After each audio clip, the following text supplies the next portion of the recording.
public health officials sounding the alarm about the leadership of the health secretary, Robert F. Kennedy Jr., with a warning that they say he is putting Americans' health at risk. Now, this is a dozen former FDA commissioners. They put out a new letter in the New England Journal of Medicine, and they say they're concerned about the agency's plans to toughen the vaccine approval process. This also comes tonight as the former CDC leaders who resigned in protest over the summer say that Secretary Robert F. Kennedy Jr.'s handpicked advisory committee appear poised to raise vaccine risks while burying their benefits.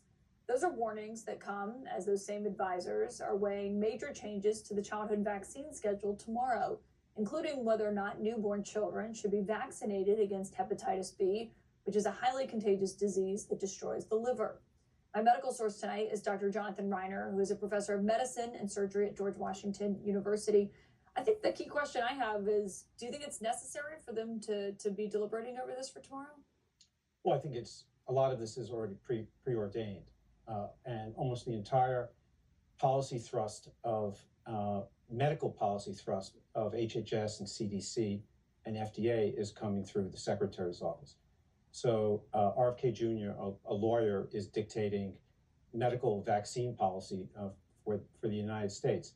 He handpicked the ACIP committee, the CDC advisory committee on immunization practices, handpicked it after firing the pre-existing committee, put in place many folks who share the same anti-vax opinions as he does.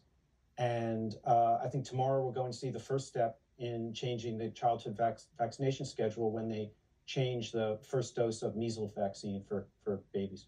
And what's the impact of that? If you're a new parent and you're thinking, well, what do I need to do?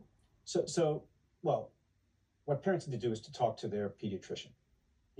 Going forward, the only really credible information that parents should expect to get is from their own doctor and their own pediatricians. I would not trust what's coming out of CDC and HHS or even FDA. But hepatitis is a remarkably contagious virus, and mothers who are infected with hepatitis B can transmit that to a newborn during childbirth. And the current vaccine practice is to immunize babies one day after birth, because if mom has the virus, vaccination can prevent the child from getting it.